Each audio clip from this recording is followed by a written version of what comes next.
खोलिला स्वर्ग को रास्ता आउ मृत्यु परे जीवा को पड़िबनी स्वर्ग को बंची थाउ थाउ पहुंचीबे स्वर्ग रे।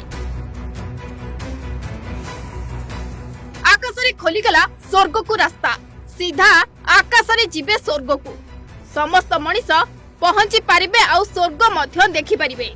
आपण भाबुथिबे मनगड़ा कहानी किंतु यह संपूर्ण भावरे सत। आकाश रे देखा देइछि स्वर्ग को जीवा को रास्ता आउ ता मध्य रे कबाट मध्य रहिछि। आपण माने इंद्रधनु व्यतीत आकाश रे अनेक प्रकार विरल एवं चमत्कार दृश्य देखिथिबे किंतु केबे एभली दृश्य देखि नथिबे।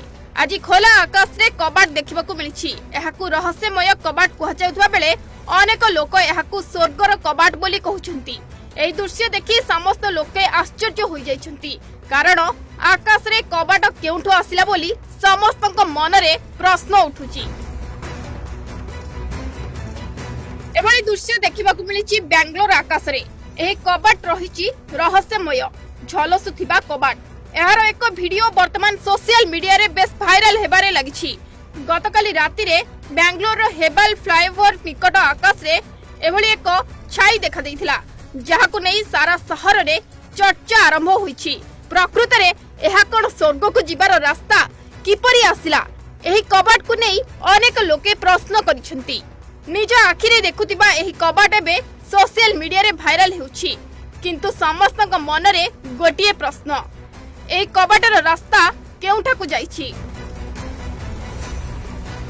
ए वीडियो अपलोड हेबा परे यूजर सोशल मीडिया रे भाइराल करि दैछंती। एही वीडियो रे उज्जवलमान कबाट को देखुचंती यूजर्स। एहाकू हजार हजार लोके देखि सारिबा परे अनेक लोक एथिरे कमेंट मध्य करिसंती। लोके कहउचंती ए होउची स्वर्ग को जीवा को रास्ता आउ के कहउची एलियन बा अन्य ग्रहर गुप्त द्वार बोली। ए नै आउ किछि लोके कहिसंती वर्षा जोगो बादल एपरी आकृति धारण करिछि। सतरे किंतु प्रकृत कारण ए पर्यंत जणा पड़ी नाही। एहा पछरे थिबा विज्ञान खोजिबा पई ए पर्यंत प्रयास जारी रहिछि। रिपोर्ट ओडिशा हस्कर।